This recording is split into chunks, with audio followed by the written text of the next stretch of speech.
Audio Jungle.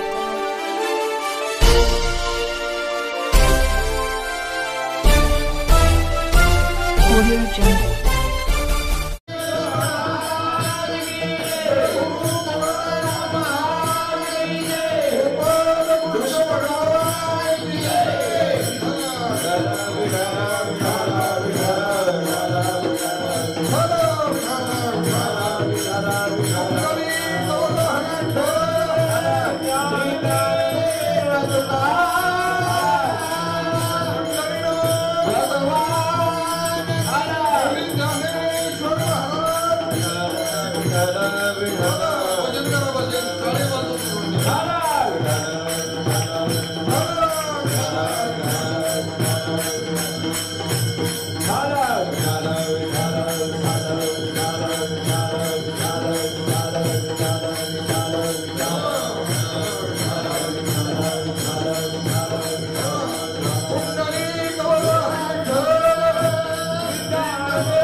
दृष्टी विटेवरी साजिरी तेथे माझी हरिवृत्ती राहो अनेक न लगे माईक पदार्थ तेथे माझे अर्थ नको देवा ब्रह्मादिक पदे दुःखाची शिराणी तेथे दूषित धनी जडोदशी तुका म्हणे त्यांचे कड्या महावरून जे जे कर्म धर्म नाशिवंत अनेक न लगे माईक पदार्थ तेथे माझे अर्थ नको देवा पांडुरंगा करू प्रथम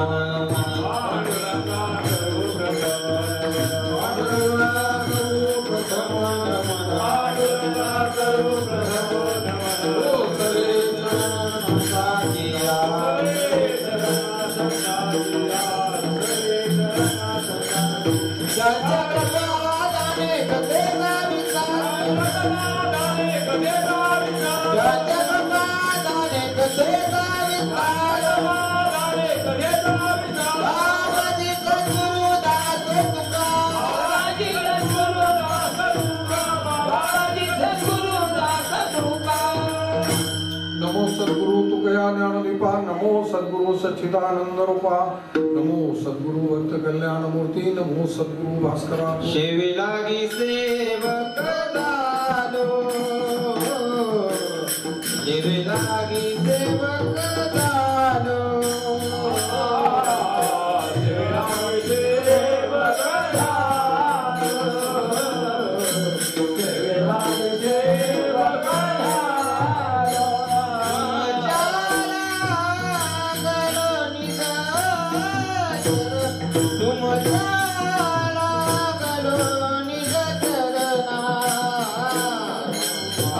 स्वामी तुकया देवा अहो स्वामी तुकया देवा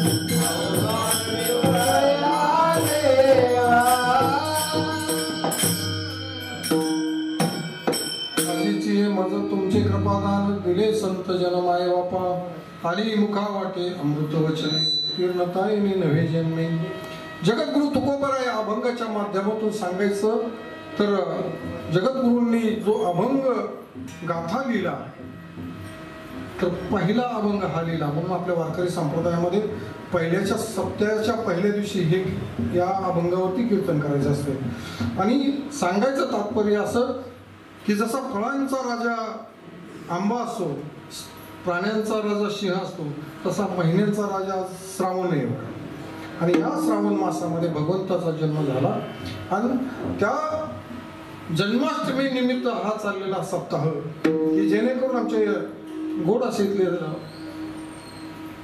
कार्यकारी मंडळ त्यांच्या माध्यमातून आलेली पहिली सेवा ही जेणेकरून देवघरांची सेवा असते म्हणून त्यांनी ती मला सांगितली. याबद्दल शतशः आभार मानतो आणि सेवेला सुरुवात करतो. विठ्ठल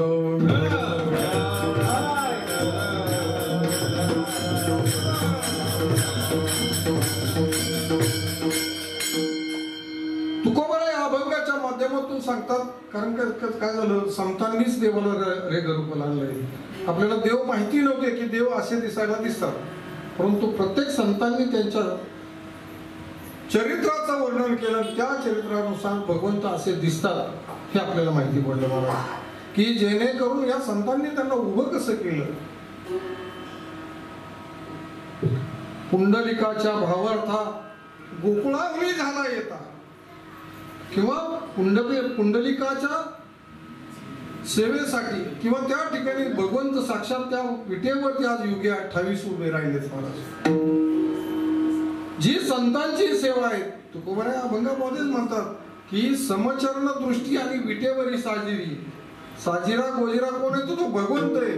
आणि त्या भगवंताला तुकोबराय म्हणतात की असो नसो भाव आलो तुझ्या कृपा दृष्टी पाहे माझ्याकडे पंढरी. माझा भाव असेल नसेल, परंतु भगवंता जेणेकरून मी जी तुझी सेवा करणार आहे, तुझ्याकडे असे अनेक संत किंवा अनेक भक्त घेऊन येईल, परंतु त्यांच्याकडे पाहण्याची तुझी दृष्टी ही समान पाहिजे. विटेवरी ज्याची पाऊले समान, की जेणेकरून तो देण्यासाठी त्या ठिकाणी उभा आहे, परंतु आपला भाव कसा असेल. तुकोबराय तर सरळ सरळ सांगतात असेल किंवा नसेल भाव माझा, परंतु देवा तुझ्याकडे आलोय ना खरं, तुझा माझ्याकडे पाहण्याचा दृष्टिकोन हा सम पाहिजे. आणि ते पाहण्यासाठी भगवंताला त्यांनी, कारण काय झालं तुमचे म्हणजे अवतार भरपूर झाले, एक चरण पाठीमाग एक पुढं राम अवतारामध्ये झाले. भगवंता ज्यावेळेस गोकुळामध्ये होता त्यावेळेस तुमचा अवतार वेगळाच होता, देहुडा चरणी वाजवितो वेणू. पण तसं नको आहे मला या कलियुगामध्ये. प्रत्येक भक्ती त्याच्याकडे तुझी पाहण्याचा दृष्टिकोन किंवा दृष्टी ही सम पाहिजे, आणि चरणाचा जो चरण स्पर्श घ्यायचा आहे तो सम पाहिजे. समचरण दृष्टी विटेवरी साजिरी तेथे माझी हरिवृत्ती राहू. जेणेकरून माझी वृत्ती इतरत्र न जाता तुझ्या चरणावरती पडून राहील ते ठाई. जेणेकरून संतांच्या असू द्या किंवा भगवंताच्या ठाई त्या ठिकाणी चरणावरती तुझा विश्वास आणि त्या ठिकाणी माझी वृत्ती राहू, असं दुसऱ्या चरणामध्ये म्हणतात. तुकोबरायांना विचारलं महाराज तुम्हाला ब्रह्मादिक पद देतो, पण म्हणले ब्रह्मादिक पद घेऊन काय करू. म्हणले या पृथ्वीतलावरती जो पुण्याचा माझा संचय होईल आणि तो संचय मी ज्यावेळेस ब्रह्माद पदासाठी जाईल त्या ठिकाणी तो खर्च होईल, आणि मग तो माझा पुण्याचा संचय कमवण्यासाठी परत मला पृथ्वीवरती यावं लागेल. म्हणून ते त्या ठिकाणी ते नाशिवंत पद सांगितले. ब्रह्मादिक पदे दुःखाची शिराणी तेथे दूषित जणी जडू. त्या ठिकाणी माझं तारतम्यही जाऊ देऊ नको. आणि शेवटच्या कडव्यामध्ये तुकोबराय म्हणतात की तुका म्हणे त्याचे कळले आम्हावर जे जे कर्म धर्म हे म्हणले सगळे कर्मानी आणि धर्मानी नाशिवंत आहे. म्हणून म्हणले या ठिकाणी फक्त मी भक्त तू देव ऐसे करी. विठाला विठाला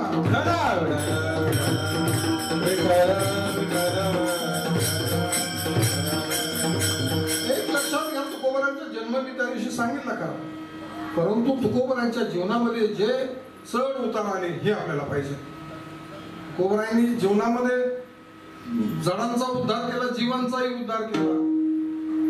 पाठीमाग आपण एक चरण सांगितलं म्हणलं तुका विष्णू नाही तुझा. पहिल्यांदा सांगितलं तुकाराम तुकाराम नाम घेता कापे यम, हे पण पाहिलं होतं आपण. परंतु तुका विष्णू नाही तुझा तुम्ही म्हणाल सहज प्रश्न आहे. मला प्रभू रामचंद्रांनी मला जीवांचा उद्धार केला, जडांचाही उद्धार केला. म्हणले तुमच्या तुकोबरांनी जीवांचा उद्धार केला, जडाचा उद्धार काय केला. प्रश्न आहे हा महाराज. आमच्या तुकोबरांनी काय केलं हे वारकरी संप्रदायाने सगळं समजून सांगितलं पाहिजे, तेव्हा समाजाच्या पुढे येतील महाराज. काय झालं बरं का, तुकोबरायांना शिवाजीराजांनी धन दिलं होतं ते स्वीकारलं नाही इथपर्यंतच आपल्याला माहिती. तुकोबराय म्हणले तुमचे येरवित धन त्या महामृत्यूके समान, इथपर्यंत आपल्याला माहिती. परंतु तुकोबरायांनी ते का स्वीकारलं नव्हतं त्याची कारण वेगळी आहेत. काय झालं, तुकोबराय सांगतात की म्हणले मी प्रल्हाद अवतारामध्ये असताना माझ्या वडिलांच्या महालाला म्हणले 80 लाख खांब होते म्हणले, आणि ते सर्व हिरे जडित होते म्हणले. चालायला सुद्धा अशा मोती पोवळ्यांच्या सारखा होत्या. एवढं मी ऐश्वर्य भोगले, मग या ठिकाणी तुमचं एवढंसं धन घेऊन करू काय? किंवा त्याच्या आई पुढे जाऊन सांगतात दिवट्या छत्री घोडे हे तो आम्हा बरात न पडेल.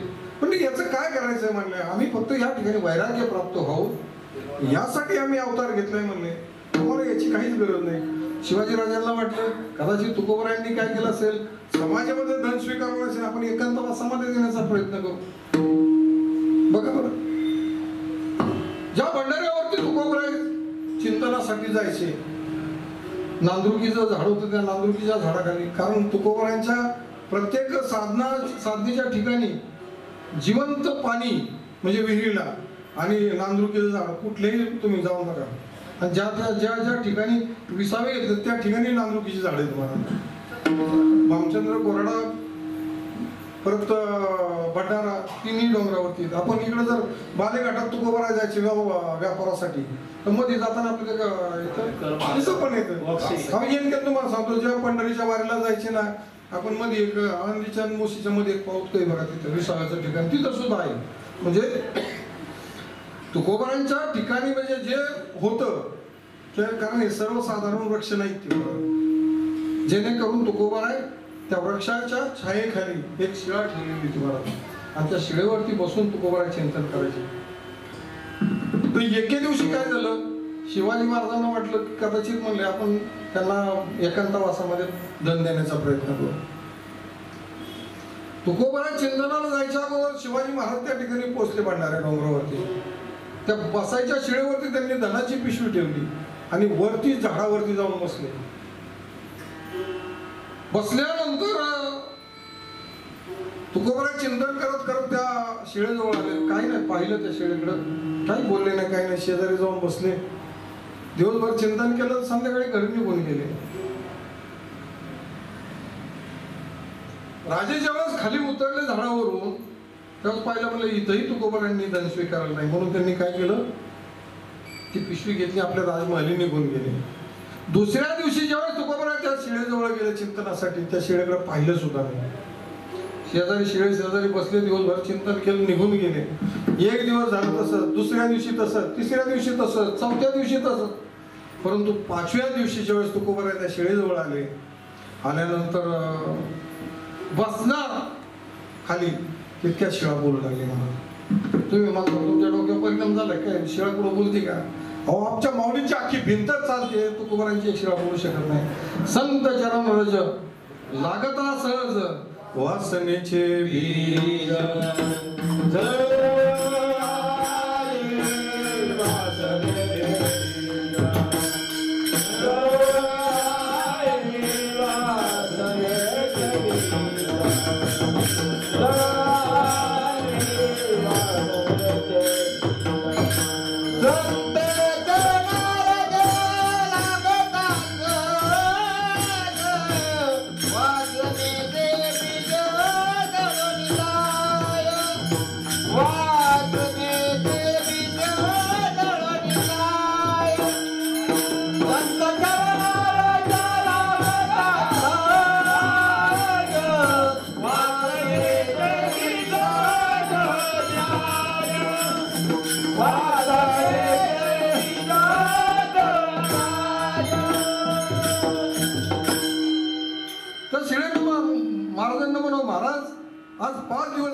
अंगीकार करत नाही, काय चुकलं माझं? म्हणलं तुझं एकच चुकलं. म्हणलं ज्यावेळेस तुझ्यावरती धन ठेवलं तू अपवित्र झालीस, म्हणून मी तुझा स्वीकार करत नाही. म्हणले आता त्या शिळेला एवढं कळून चुकलं होतं की म्हणले आता महाराज माझ्याकडे परत कधी येणार नाही. म्हणून तिने काय केलं, म्हणले महाराज माझ्याकडे येणार नाही पण मी महाराजांकडे जाऊ शकते. काय झालं, आपल्याला काही आख्यायिका माहिती येतं की तुकोबरायांचा सुवास त्यांनी गाथा इंद्रायणीच्या डोहामध्ये बुडवला आणि 13 दिवस अनुष्ठानासाठी बसले होते. आणि ज्या शिळेवरती तुकोबराय बसले होते त्या शिळेची कथा सांगतो मला. भंडारा डोंगरावरच्या शिळेला वाटलं आता तुकोबराय माझ्याकडे कधी येणार नाही, म्हणून ती काय केलं, त्या भंडारा डोंगरावरून गडगडत नदी त्या इंद्रायणीच्या किनाऱ्याला आली. म्हणजे अलीकडच्या तीराला तुकोबराय कधी येत नाही, पण ते काय केलं, शिळा ते जल पार केलं आणि अलीकडच्या तीराला आली. आणि ज्यावेळेस तुकोबरायांनी स्वहस्ते गाथा बुडवल्या त्या शिळेवरती जाऊन तुकोबराय बसले होते 13 दिवस अनुष्ठानासाठी. एक दिवस जाऊन दिला, 2 दिवस, तिसऱ्या दिवशी मात्र परत ती बोलू लागली. म्हणजे महाराज आता कसा स्वीकार केला माझा? तर म्हणजे स्वीकार करण्याचं एकच काम आहे. म्हणलं तू इंद्रायणीच्या जलामध्ये म्हटले तू ज्यावेळेस पार करून आली ना त्यावेळेस तू पवित्र झाली आणि पवित्र झाली म्हणून तुझा मी स्वीकार केला. आज तीच शिळा आपल्या शिळा मंदिरामध्ये प्रस्थापित आहे. जेणेकरून लाखो संत म्हणले त्या ठिकाणी नतमस्तक होतात. संत चरण रज लागत असत, संतांचे चरण त्या ठिकाणी लागले. आपलं मस्तक जर झालं त्या ठिकाणी लागलं ना तर आपण सुद्धा पवित्र होऊन जाऊ. विठ्ठल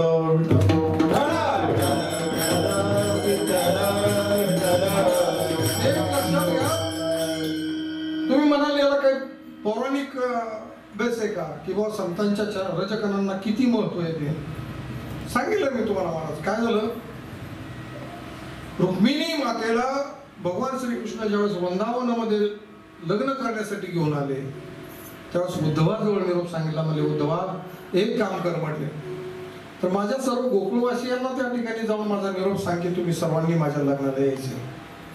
आणि ज्यावेळेस उद्धव त्या ठिकाणी गेले गोकुळामध्ये सांगितलं म्हणले तुम्हाला सगळ्यांना भगवंतांनी लग्नासाठी बोलवलं. त्यावेळेचा शब्द विवाह आपल्याला जरा उच्चाराला जड जातो म्हणून आपण लग्न म्हणतोय. तर त्या ठिकाणी सगळ्या गोकुळवासियांनी त्या ठिकाणी त्यांना विरोध केला. म्हणजे आम्ही काय त्या भगवंत आम्हाला सोडून गेलाय ना तर म्हणजे आम्ही कुणीच त्याच्या लग्नाला येणार नाही. आणि जसाचा तसा निरोप ज्यावेळेस उद्धवाने भगवंताला सांगितला त्यावेळेस भगवंत म्हणले ठीक आहे म्हणले मीच आमंत्रण द्यायला जातो. आणि पहिल्यांदाच त्या ठिकाणी परत गेल्यानंतर परत भगवंत गोकुळामध्ये गेले आणि त्या ठिकाणी आपल्यासारखी अशी सभा भरवली. आणि त्या सभेमध्ये फक्त 2 शब्द त्यांनी वापरले की म्हणले तुम्ही जर माझ्या लग्नाला येणार नसाल तर मी तुमच्यावरती रुसणार आहे. हे 2 शब्द वापरले. अहो देवा म्हणले सगळ्यांनी विचार केला म्हणले देव जर आपल्यावरती रुसले तर मग आपल्या जगण्याला तरी काय अर्थ आहे का? देव होता पाठीमोरा नसती विघ्ने येती घरा. जेणेकरून म्हणले देव आपल्यावर रुसणार असेल तर म्हणले आपण सगळेच लग्नाला जाऊ. आणि ठरलेल्या तिथीला वसंत पंचमीच्या दिवशी भगवंताचं लग्न झालं वृंदावनामध्ये. आणि त्या ठिकाणी सर्व त्या ठिकाणी लग्नासाठी हजर होते. लग्नविधी पार पडला, जेवणावळी झाल्या. नंदराजा परत गोकुळाला गेले, यशोदामय्या गेली, गोपाळ निघून गेले, परंतु गवळणी गेले नाही महाराज. कारण त्या गवळणींचं भगवंतावरती फार प्रेम होतं, फार अतूट प्रेम होतं. म्हणजे भगवंत जर आपल्या जीवनामध्ये नसतील ना तर म्हणजे जगण्याला पण अर्थ नाही. म्हणजे त्यांनी त्या गोकुळामध्ये वृंदावनामध्ये सर्व गवळणींनी देहत्याग केला होता. एक त्या काळचा एक बहुदीर्घ नावाचा राजा होता. तो राजा इतका क्रूर होता ना अक्षरशः तर गरोदर स्त्री सुद्धा कापून काढायला मागं पुढे बघत नव्हता. इतका क्रूर होता.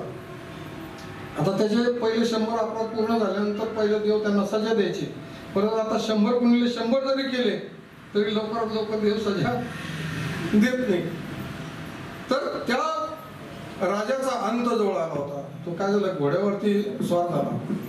एका अरण्यामध्ये भरधाव घोडा चालू होता आणि त्या वेगाच्या मुळे त्याच्या व्यानामध्ये तलवार निघाली. त्याचा आपोआप शिरच्छेद झाला. तो त्या ठिकाणी गतप्राण झाला. यमदूत आले. यमदूतांनी उचलला असा यमापुढे नेऊन सादर केला. त्या ठिकाणी चित्रगुप्त होते. चित्रगुप्तांनी सुद्धा त्याचा लेखाजोखा काढला. अहो म्हणले हा एवढा क्रूर आहे म्हटले त्याला काय करा तुम्ही म्हणले 84 लक्ष योनी फिरवा म्हणले 27 कुंभपाक फिरवा. आणि एवढं करत असताना पहिल्या कुंभपाकामध्ये टाकायचं ठरलं तर उकळत्या तेलाची कढई होती महाराज. आणि त्या उकळत्या तेलाच्या कढईमध्ये टाकल्यानंतर ते तेलच शांत झालं. सगळ्यांनी डोक्याला हात लावला. मला एवढा क्रूर होता, एवढं उकळतं तेल होतं, ते तेल शांत व्हावं असं यांनी काय केलं. त्या ठिकाणी व्यास मुनी आले आणि त्या व्यासांनी सांगितलं म्हटले हा ज्या ठिकाणी मरून पडला होता त्या ठिकाणी गवळणींनी देहत्याग केला होता आणि त्यांच्या चरणांनी तिथले रजकण सगळे पवित्र झाले होते. आणि त्या ठिकाणी हा मरून पडल्यामुळे ते सगळे रजकण त्यांच्या शरीराला लागले आणि त्या संतांचे रजकण त्याच्या शरीराला लागल्यामुळे हा काय झालं पवित्र झाला. म्हणून याला सजा होऊ शकली नाही. म्हणजे संतांच्या रजकणांना किती महत्व असतं या ठिकाणी द्वापर युगापासून चालत आले. म्हणून देव सुद्धा त्यांच्या रजकणांसाठी मागत आहोत.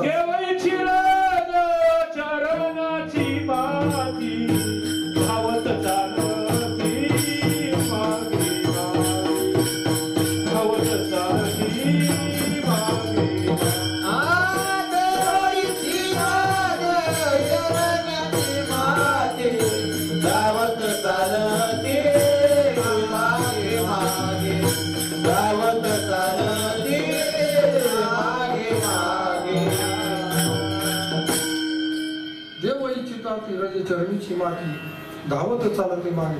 देव सुद्धा त्याच्या रजकरणासाठी मागे चालायचे महाराज. एवढं सामर्थ्य. कारण कसं आहे, संतांचा महिमा तो बहुदुर्गम शाब्दिकाचे काम नाही येते. जेणेकरून संत ओळखण्यासाठी आपणही संत व्हावं लागतं. हे मी त्या दिवशी उदाहरण सांगितलेले आहे. का म्हणे अंगे व्हावे ते आपण तरीच महिमा नाही. जीवनामध्ये तुकोबरायांनी काय केलं, समजा लहानपण असेल, बालपण असेल, त्या बालपणामध्ये सुद्धा ज्या कृष्णाच्या समवेत त्यांनी ज्या खेळ खेळले, तसे तुकोबराय सुद्धा लहानपणी खेळ खेळले महाराज. काय व्हायचं, इंद्रांच्या आता पाणी आटल्यानंतर वालुकामय प्रदेश असतो त्या ठिकाणी जायचं. सगळे सवंगडी बरोबर असायचे. पहिली फोटो काढण्याची पद्धत पहिल्यापासून आहे बरं का महाराज. आता वाळूमध्ये फोटो काढायचा कसा, तर काय व्हायचं, एकाला असं वाळूमध्ये झोपायचं. माहिती आहे तुम्हाला, ते वाळूमध्ये झोपायचं. सगळ्यांनी त्याच्यावरती अशी माती पायावरती, हातावरती, अंगावरती माती लावायची. आणि ते माती लावून झालं की मग काय करायचं, कुणी हात धरायचं, कोणी पाय धरायचं, उचललं की खाली जो शिक्का उठायचा त्याला फोटो काढणे म्हणायचे. तुकोबरायांचा फोटो काढण्याची वेळ आली होती महाराज. आणि आल्यानंतर काय झालं, तुकोबरायांना असं चांगलं त्यांनी माती बिती लावून ठेवलं होतं. परंतु इंद्रायणी मातेला त्यावेळेस अचानक पूर आला होता. आता हे पोरांनी पाणी आलं म्हणून सगळे गेले पळून. तुकोबरायला राहिले का अडकून खालीच. घरी गेल्यानंतर सांगितलं त्यांनी की बाबा असं असं पाणी आलं होतं आणि तुकोबराय तिथंच राहिले म्हणले. तर मग ज्यावेळेस बोलोबा काका पाण्यामध्ये त्यांना शोधायला गेले. वरती तर काय कुठं दिसणार, म्हणून कुठं पुरलं होतं मग ते पाहायला गेले. तर अक्षरशः असं पाय खरडत खरडत आपण जातो ना बघायला, का पाण्यामध्ये शोधायचं म्हणलं हात घालून शोधता येत नाही पुरात मध्ये. तर जसं जसं ते पायाने खरडत खरडत गेले तेव्हा त्या बोलोबा काकांच्या पायाला तुकोबराय लागले. आणि ते थोडंसं पायाने उकरलेलं असं वरती घेतल्याबरोबर वरती आले. म्हणजे किती काळ त्या पाण्यामध्ये तुकोबराय होते, परंतु ते मरण पाहू शकले नाही. कारण मागे पुढे उभा राहे सांभाळीत आलिया आघात निवाराया. त्यांच्या पाठीमागाने पुढे हे भगवंत होते, त्यामुळे त्यांची काळजी करणारे तेच होते. घालोनिया भार राहिलो निश्चिंती. तुकोबरायांच्या जीवनामध्ये काय तुकोबरायांनी लगेच गाथा लिहिला नाही किंवा कीर्तनही लगेच नाही केली. 20 वर्षात काय झालं, जोडोनी धन उत्तम व्यवहारे उदास विचारे वेच करे. जेणेकरून तुकोबरायांनी काय केलं, 20 वर्षापर्यंत जेणेकरून त्यांचा काही व्यवसाय होता, महाजनकी होती किंवा त्यांचे थोडक्यात सावकारी होती. ते जो व्यवसाय होता तो 20 वर्षापर्यंतच तुकोबरायांनी केला. पण अर्ध्या वर्षाच्या पुढे मात्र त्यांनी खरा परमार्थ केला. परमार्थ किती केला हे आपल्याला आपण तर सांगू शकत नाही, पण त्यांनी सुद्धा सांगितलं नाही तुम्ही किती परमार्थ केला. एक जणांनी असा त्यांना प्रश्न विचारला, का महाराज तुम्ही किती परमार्थ केला. म्हणजे परमार्थ किती केला हे नाही सांगू शकत, पण किती नाही केला ते मात्र सांगतो. शिंक जांभळी खोकला इतकाच वेळ, कारण रात्र न कळे दिवस न कळे अंगी खेळ दैवत. अहो त्यांना एवढं काय झालं बरं का. एकदा बालेघाटामध्ये तुकोबरायांचा म्हणजे मिरच्यांचा व्यापार होता. बालेघाटामध्ये जाताना आपला हाच मार्ग असायचा, तळेगाव मार्गेच असे पुढं व्यापारासाठी जायचे. बालेघाटामध्ये गेल्यानंतर तिथं बाजारामध्ये आता आपल्याला सगळ्यांना माहिती, बाजारामध्ये व्यापारी कसा बसतो आणि गिराईक कसं येतं. तुकोबरायांनी एकदा बैलाच्या पाठीवरती 3 पोती नेली होती आणि त्या बालेघाटामध्ये तिथं बाजारामध्ये ज्यावेळेस ती पोती लावली त्यावेळेस गिराईक येऊ लागलं. कारण तुकोबरायांना गिराईक भरपूर असायचं.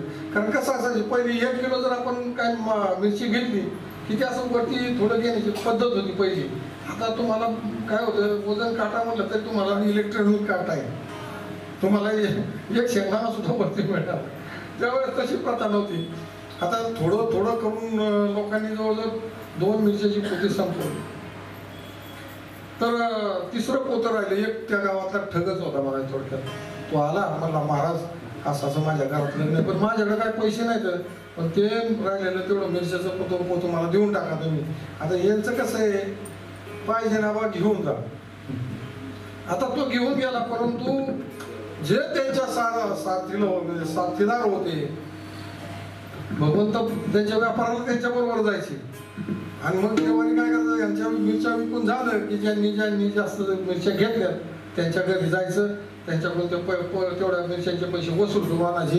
हे देवाचं काम होतं मला. आणि जो ठग होता तर त्याच्या घरी गेले, म्हणले तू एक मिरच्यांचं पोतं आणलंय खोटं बोलून, त्याचे पैसे दे म्हणले. मला तुका शेठने सांगितलंय की तुझ्याकडून पैसे घेऊन यायचे. हो नाही म्हणले, ते तुका शेठ माझे मित्र आहेत आणि त्यांनी मला दिले म्हणले. ते बाकीचं काय सांगू नको म्हणला, तू जर पैसे नाही दिले ना तुझ्या दारात म्हणले मी फाशी घेईन. स्वतः भगवंतानी गळफास त्याच्या दारात लावून घेतला. मला काय कामं केली असतात त्या तुकोबारायची. आणि घर डोळे फिरवले त्या भगवंतानी. तिथला त्या गावचा मोकाशी आला. मोकाशीने सांगितलं काय असं ते भेटून त्यांचे पैसे देऊन, त्यांनी पैसे देऊन टाकले बघा मला. अख्खी वसुली भगवंतानी केली. वसुली झाल्यानंतर जरा पुढं आला ना, त्यांना एक असा थक भेटला परत. म्हणला महाराज माझ्या घरामध्ये एवढी माझी अडचण आहे, म्हणला मला 250 फोनची गरज आहे. तर म्हणलं ठीक आहे म्हणले, पण म्हणला मी काय करतो, तुम्हाला एक माझ्याकडे सोन्याचं कड आहे, ते सोन्याचं कड तुम्हाला देतो आणि मला 250 फोन द्या. आता तू गोबर आहे, भोळेच होते, त्यांनी काय बादचा पुढचा नाही विचार करत. सगळ्यांवरती जनविजन झाले आम्हा, त्यांना सगळं जगच भगवंता समान दिसत होतं. तो कडे घेतलं, त्याला काय केलं 250 होऊन दिले. घरी आले. घरी आल्यानंतर आई साहेबांना समजलं की आता महाराज आलेत, आता हे जे व्यापारी आलेत पैशाचे त्यांना ते पैसे द्यायचे. तर म्हणलं एक काम करा, म्हणले हे माझं कडे आहे ना, हे तुम्ही काय करा, घ्या ते मोडा, त्याच्यातून तुमचे काय पैसे असतील ते घ्या आणि राहिलेले मला देऊन टाका. आता यांनी जेव्हा ते कडं त्या ठिकाणी सोनाराकडे नेलं, त्याला गच लावला. तर म्हणले ते पितळाचं आहे म्हणले, याचं काय पैसे येणार नाही म्हणून परत माघारी आले. आमच्या आईसाहेब फार फार त्या तुकोबरायांवरती त्यांची म्हणजे थोडक्यात माया होती हो. आपल्या वडिलांकडे गेले गोळवे सरकारांकडं, कारण कसं असं आपली मुलगी सुद्धा आपण तोला मोलाच्याच व्यक्तीला आपण देत असतो. गुळवे घराणं हे तसं अतिशय श्रीमंत घराणं होतं. आणि मग वडिलांकडे गेले, 250 होऊन त्यांनी घेऊन आले आणि तसे 500 होऊन आणले होते. 250 होऊन त्या व्यापाऱ्यांचे दिले आणि 250 होऊन तुकोबरायांना दिले. म्हणले महाराज एक काम करा, तुम्ही दुसरा व्यवसाय करा. मग त्यांनी गुळाचा व्यापार पण तुकोबरायांनी केला. म्हणजे अशा पद्धतीने तुकोबरायांनी हे जे समाजाबरोबर त्यांचं जे आर्थिक व्यवहार होता तो अशा पद्धतीचा होता. तुकोबरायांच्या जीवनामध्ये परमार्थ करताना किती अडचणी आल्यात हे आपल्या सगळ्यांना ज्ञात येतं. परंतु आईसाहेबांचं प्रेम हे तुकोबरायांवरती फार होतं महाराज. कारण ज्या माऊलीचे चरण भगवंताने आपल्या मांडीवरती घ्यावे असे चरण या विश्वामध्ये कोणाच्याकडे नाही, कोणाचेच असे चरण नाहीत. एक जादा आमच्या एका महिलेला प्रश्न विचारला, म्हणले का हो म्हणले महाराज, हे तुम्ही सगळे लोक सांगता म्हणले जिजाबाईच्या पायात काटा मोडला होता, तो नेमका कोणत्या पायात मोडला होता? म्हणजे उजव्या काढावे. म्हणजे कधी कधी असे लोक प्रश्न विचारतात हो महाराज. तर त्या उजव्या पायामध्ये त्यांच्या काटा मोडला होता. कारण कसं आहे, समाजामध्ये आपण गेल्यानंतर अनेक विक्षिप्त पद्धतीने लोक प्रश्न विचारत असतात, पण त्या प्रश्नाला आपल्याला उत्तर देता आलं पाहिजे की जेणेकरून तो सुद्धा आपल्याला अभ्यास पाहिजे. बरोबर आहे. असं जीवनामध्ये तुकोबरायांच्या चढ उतार होत. पंढरीची वारी असायची, या बाकीच्या लोकांचं परत असायचं, बाबाजी बुवा असतील, रामेश्वर भट्ट असतील, परंतु चित्त शुद्ध होती तरी शत्रू मित्र होती, व्याकरण खाती सरपत आहे. जेणेकरून तुकोबरायांचं चित्त असं होतं की या बाकीच्या गोष्टीला त्यांनी दुर्लक्ष केलं होतं. काय झालं, त्यांना भगवंताच्या चिंतनाशिवाय काहीच सुचत नव्हतं, काहीच नव्हतं सुचत. काय झालं बरं का, एकदा राहुलवाड्यामध्ये त्या ठिकाणी भगवंतासमोर रात्रीच्या 2 वाजेपर्यंत ते चिंतन करत बसले होते. चिंतन चालू असताना त्यांच्या घरी 2 चोर गेले होते. आणि चोर गेल्यानंतर त्या ठिकाणी त्यांची जी आवडती म्हैस होती तेच घेऊन गेले. आता या भगवंताला कळालं, म्हणले आता यांच्या घरामध्ये जर अशी चोरी झाली, या आईसाहेबांना जर कळालं तर म्हणले काय सकाळी होणार आहे हे त्यांना. कारण नांदेड या घरी दैवत पंढरीचे हे एका पिढीत नाही 8 पिढ्या अगोदर नांदत होतं. आणि भगवंतानी काय केलं, एक अकराळ रूप घेतलं आणि त्या चोरट्यां समोर जाऊन उभे राहिले. आता ते रूप पाहिल्यानंतर हे बाकीचे काय झालं, तो इकडं पळ तिकडं पळ, ते रूप पाहिल्यानंतर ते दाही दिशा पळू लागले. त्यांनी एकच दिशा शिल्लक ठेवली होती, ती कुठं? बहुजन सैनिक महाराष्ट्र लाईव्हला लाईक करा, शेअर करा, सबस्क्राईब करा आणि बेल आयकॉनवर क्लिक करा.